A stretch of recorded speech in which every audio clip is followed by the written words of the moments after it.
نے روایت کی بی بی فاطمہ بنت رسول اللہ سے، یعنی حسین کی بیٹی نے علی کی بیٹی سے، علی کی بیٹی نے محمد کی بیٹی سے صلی اللہ علیہ وآلہ وسلم، کہ حضور کی بیٹی یعنی حضرت سیدہ فاطمہ سلام اللہ علیہ یہ فرماتی ہیں کہ میرے بابا جب معراج پہ تشریف لے گئے، اللہم صلی علی محمد وعلی محمد،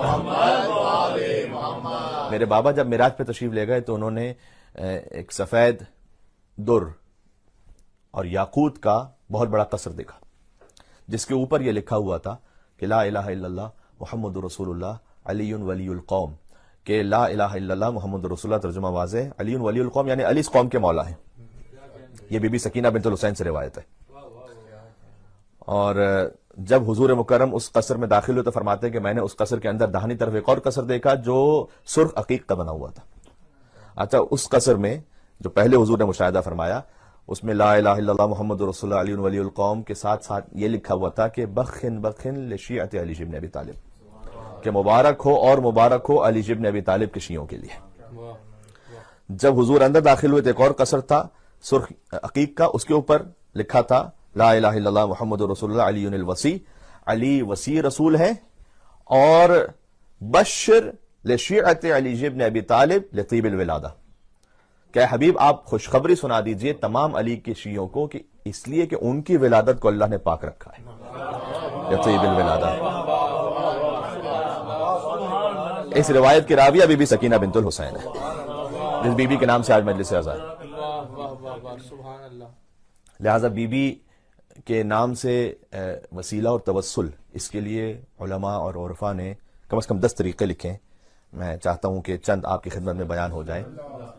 کہ سب سے پہلے تو یہ کہ سورہ مریم کی تلاوت کیجیے، اور بی بی رقیہ یا بی بی سکینہ بنت الحسین، جو اہل شام، اہل عراق، اہل ایران رقیہ کہتے ہیں، اور اہل ہند و پاکستان بی بی سکینہ کہتے ہیں، ہدیہ کیجیے سورہ مریم کی تلاوت کر کے بی بی سکینہ بنت الحسین کو، اور دعا مانگیں۔ جی۔ دوسرا طریقہ ہے دعائے توسل پڑھیں بی بی سکینہ بنت الحسین کی نیابت میں، اور دعا مانگیں۔ تیسرا طریقہ ہے حدیث قصہ پڑھیں اور ہدیہ کریں بی بی سکینہ بنت الحسین کو، اور دعا مانگیں۔ چوتھا طریقہ ہے اما یجیب المضطر اذا دعاہ ویکشف السوء کو 21 مرتبہ پڑھیں اور بی بی سکینہ سلام اللہ علیہا کو ہدیہ کرتے ہوئے دعا مانگیں۔ پانچواں طریقہ ہے ایک استغاثہ، اس استغاثہ کے 7 جملے ہیں الگ الگ، میں اس میں 3 یا 4 آپ کی خدمت میں پیش کروں تاکہ وہ آسان جو جملے وہ آپ کو یاد رہ جائیں۔ یا غیاث المستغیثین کسے یاد نہیں؟ ہر دعا کو میل پڑھنے والے کو یا غیاث المستغیثین یاد ہے، اور وہ دعا بھی سکینہ کے دادا کی سکھلائی ہوئی دعا ہے۔ یا غیاث المستغیثین، اے فریاد کرنے والوں کی فریاد سننے والے، اغثنی، تو میری فریاد کو سن لے، بے مقام السیدہ رقیہ ادرکنی۔ جو یا غیاث المستغیثین اغثنی، یہ جملہ وہی ہے، بے مقام سیدہ رقیہ ادرکنی، ایک مقام پر ہے بے مصاب سیدہ رقیہ ادرکنی، بے نور سیدہ رقیہ ادرکنی، بے شفاعت سیدہ رقیہ ادرکنی۔ اے فریاد کرنے والوں کی فریاد سننے والے، تو میری فریاد سن لے، تجھے سیدہ سکینہ کے مقام کا واسطہ، تجھے سیدہ سکینہ کے مصائب کا واسطہ، تجھے سیدہ سکینہ کے نور کا واسطہ، تجھے سیدہ سکینہ کی شفاعت کا واسطہ، اور پھر آپ دعا مانگیں۔ تو یہ تمام استغاثوں کے طریقے ہیں بی بی سکینہ بنت الحسین سے، جو کہ آج بی بی کے نام کی منت کی مجلس ہے، لہذا میں چاہتا تھا کہ یہ موضوع آپ کی خدمت میں پیش ہو جائے۔ اور ایران کے ایک بہت بڑے عالم ہیں، بزرگ ہیں کافی، لیکن وہ عالم کے ساتھ ساتھ روزہ خان یعنی مصائب کا بیان کرنے والے بھی ہیں، جنہیں مداح کہتے ہیں ایران میں۔ تو امامہ نہیں پہنتے وہ، اور زیادہ تر اب وہ روزہ خان اور مداح کے نام سے زیادہ معروف ہیں، جن کا نام ہے حاج غلام رضا سازگار۔ انہوں نے یہ بات بیان فرمائی، وہ خود بھی بزرگ ہیں، وہ کہتے ہیں کہ ایک اور بزرگ مداحی کرنے والے تھے امام حسین علیہ السلام کی، جن کا نام تھا آغا افشار۔ تو یہ خود بزرگ ہیں، یہ ایک اور بزرگ کا واقعہ سنا رہے ہیں جو اب دنیا سے جا چکے ہیں، کہ وہ بیان فرماتے ہیں تقریباً یہ آج سے 115 سال پہلے کی بات ہے، کہ آغا افشار یہ کہتے ہیں کہ میرے پیروں پر ایک ایسی چوٹ لگی کہ اس کے بعد میں کھڑا نہیں ہو پاتا تھا اور سنبھل نہیں پایا، اور یہاں تک کہ ہاسپٹلائز ہونا پڑا۔ اب لازمی سی بات ہے کہ تقریباً 115 سال پہلے کی بات ہے، تو میڈیکل سائنس اتنی زیادہ ایڈوانس نہیں تھی جتنی آج ہے۔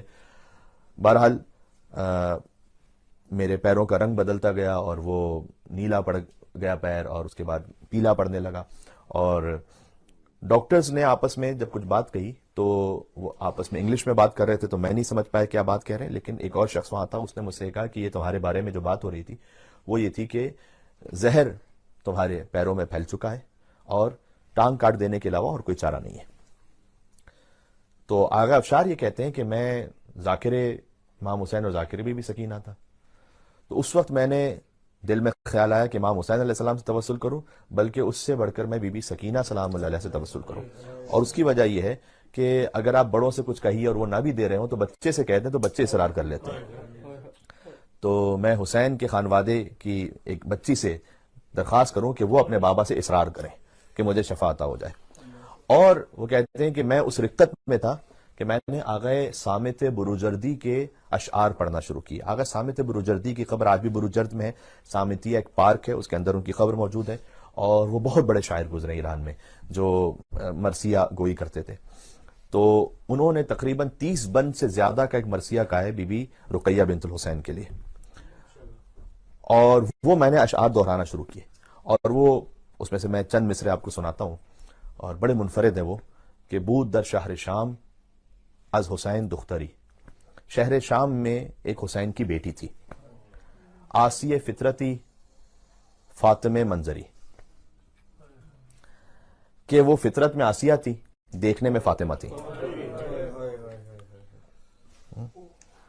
تالیہ مریمی، جو مریم جیسی باوقار تھی، ثانی ہاجری، اور ہاجرہ کی دوسری تھی، عفت کردگار و عصمت اکبری، جو عفت کردگار بھی تھی اور ایک عصمت اکبری، عصمت کبریٰ پر فائز تھی۔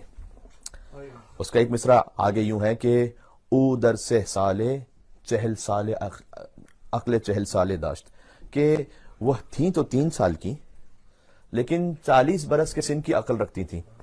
یہ 40 کا لفظ کیوں استعمال کیا انہوں نے مصرے میں؟ اس کی وجہ ہے اس لیے کہ جب حضرت حجت ظہور فرمائیں گے نا وہ 40 سال کے نظر آ رہے ہوں گے، یعنی کامل عقل رکھتی تھی، 6 سال میں کامل عقل رکھتی تھی وہ بی بی۔ تو کہہ رہے ہیں کہ میں ان اشعار کو دہرا رہا تھا اور مجھ پر اتنی زیادہ رقت طاری ہوئی، اتنی زیادہ رقت طاری ہوئی کہ مجھ پہ غش آ گیا مجھے۔ اس کے بعد مجھے کچھ نہیں معلوم، لیکن میں نے اتنا دیکھا اسی عالم غش میں اور عالم خواب میں کہ جو میں نے سوچا تھا وہی ہوا، کہ ایک بیٹی ہے کہ جو اپنے باپ کا ہاتھ پکڑ کے لا رہی ہے اور یہ کہتی ہے کہ یہ میرے اشعار دہرانے والا ہے اور میرے نام کا ذاکر ہے، اے بابا اسے شفا عطا فرمائیے۔ کہتے ہیں بس میری آنکھ اس وقت کھلی کہ میں اپنے پیروں پر کھڑا ہوا تھا، وہ پیر جو کاٹ دیے جانے تھے، میں اپنے پیروں پہ کھڑا ہوا تھا اور مدہوش تھا اور انہیں اشعار کو دہرا رہا تھا، اور کسی کو کچھ نہیں سمجھ میں آ رہا تھا کہ یہ کیا ہو رہا ہے، اور ڈاکٹرز اور نرسز اطراف میں میرے تعجب سے دیکھ رہی تھی کہ یہ کیا ہے، اور وہ بھی گریا کر رہی تھی کیونکہ وہ بھی شیعہ تھے سب، اور وہ دیکھ کر اس شدت سے گریا کر رہے تھے کہ ایک شخص مدہوشی کے عالم میں بی بی سکینہ سلام اللہ کا ذکر کیے جا رہا ہے اور اشعار کو دہراتا جا رہا ہے۔ سبحان اللہ۔ تو کہتا ہے کہ میں نے یہ عمل ہاسپٹل میں اور مریضوں کو بتلایا اور میں ہاسپٹل سے چلا گیا۔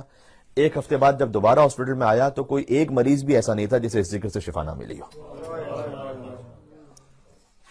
یہ ذکر شہزادی سکینہ سلام اللہ علیہ۔ بی بی کے توسلات میں سے ایک توسل یہ بھی ہے کہ بی بی کے نام سے سفرہ برپا کیا جائے، جس کا اہتمام آج ہے یہاں پر، جو سفرہ شہزادی سکینہ سلام اللہ علیہ، یہ خاص توسل کا انداز ہے بی بی سکینہ سلام اللہ علیہ سے۔ اہل شام رقیہ بنت الحسین کہتے ہیں، ہم سکینہ بنت الحسین کہتے ہیں۔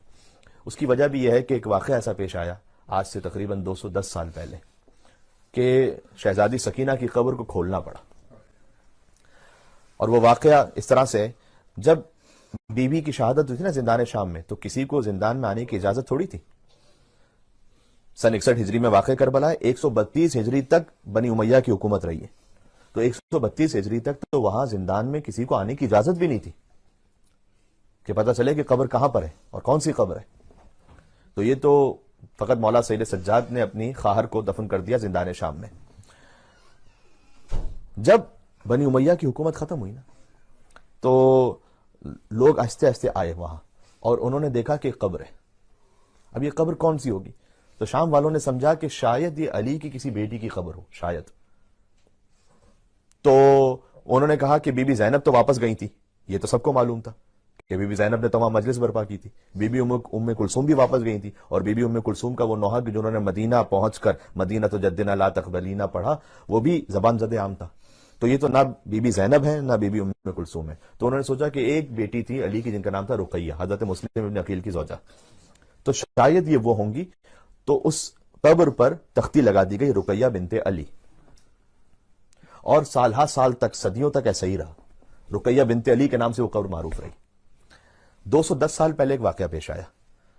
سید ابراہیم دمشقی، نجیب الطرفین سید، انتہائی پاکیزہ، با اخلاق، با تقوی. کتاب خیرت النسواں میں بھی واقعہ موجود ہے اور اسام زنہ میں بھی ہے. میں دونوں کو ملا کر پڑھ رہا ہوں آپ کی خدمت میں. کہ ایک کتاب میں ہے کہ سید ابراہیم دمشقی کی بیٹیوں نے خواب دیکھا، 3 بیٹیوں نے، ایک کے بعد ایک. اور ایک کتاب میں ہے کہ خود انہوں نے خواب دیکھا کہ بی بی سکینہ سلام اللہ علیہ تشریف لائیں خواب میں، اور انہوں نے یہ فرمایا کہ میری قبر میں پانی رس رہا ہے اور تم نجیب الطرفین سید ہو، میرے بابا کی اولاد میں سے ہو، لہٰذا آپ اور آپ کی بیٹیاں فقط اہتمام کریں کہ ایک پردہ لگائیں اور اس قبر کو پختہ کریں. سکینہ کا چچا پانی نہیں لا سکا نا، تب گویا سکینہ کو نفرت ہو گئی تھی پانی سے. تو ابراہیم دمشقی یہ کہتے ہیں کہ چونکہ 3 دن تک یہ خواب آیا تو میں گیا اس شہر کے گورنر کے پاس جو ترکی حکومت کی طرف سے وہاں پر تعینات تھا، اور میں نے ان سے جا کر یہ کہا کہ میں نے خواب دیکھا. اور ان کی کریڈیبلٹی اتنی زیادہ تھی کہ سب نے ان پر یقین کیا اور کہا کہ آپ ہی اہتمام فرمائیے. ایک پردہ لگا دیا گیا اور پردے کے اندر ابراہیم اور ان کی 3 بیٹیاں.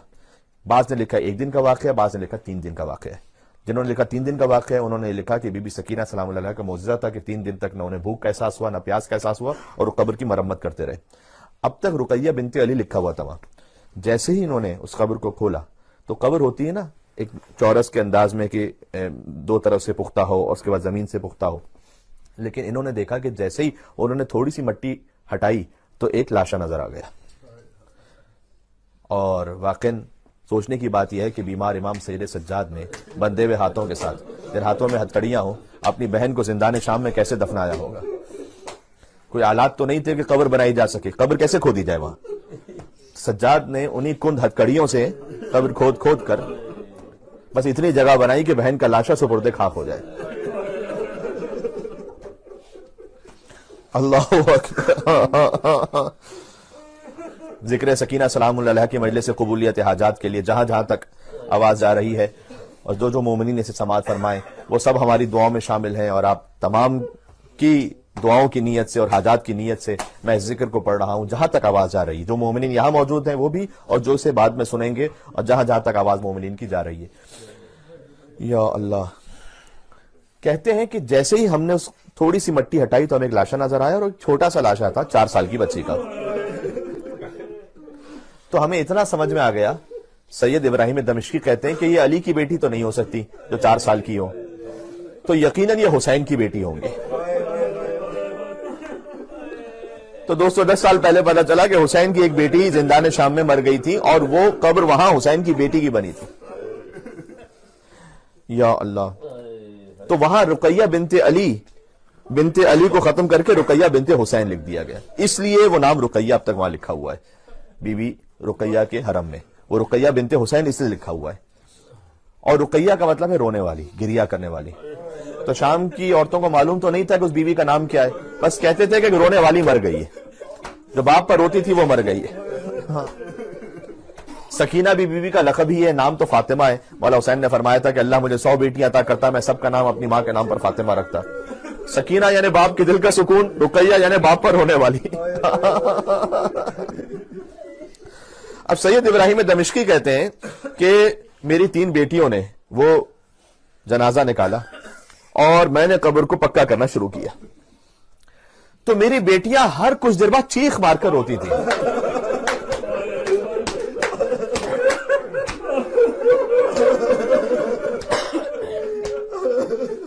تو میں نے اپنی بیٹیوں سے پوچھا کہ حسین کی بیٹی یقیناً بڑی مظلومہ ہے اور یہاں جتنا گریہ ہو جائے وہ کم ہے، لیکن تم ہر کچھ دیر بعد چیخ مار کر روتی کیوں؟ تو انہوں نے کہا کہ بابا جب ہر کچھ دیر بعد ہماری نگاہ رخساروں پر پڑتی تھی.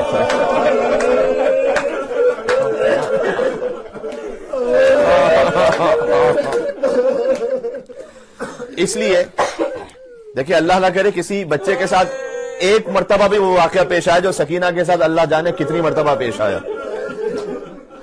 اگر تماچا لگ بھی جائے کسی بچے کو تو یقیناً نشان ہوگا، نیل پڑ جائے گا، کیونکہ بچہ بڑا معصوم ہوتا ہے، 3 سال کے 4 سال کے بچے بڑے معصوم ہوتے ہیں، ہو سکتا ہے نشان ہو جائے، لیکن کچھ دنوں بعد، 1 ہفتے بعد، 10 دن بعد وہ نشان ٹھیک ہو جائے گا۔ نشان کب ہمیشہ کے لیے باقی رہ جائے گا؟ جب اس ایک تماچے کے اوپر دوسرا تماچا لگ جائے اور اسی نشان کے اوپر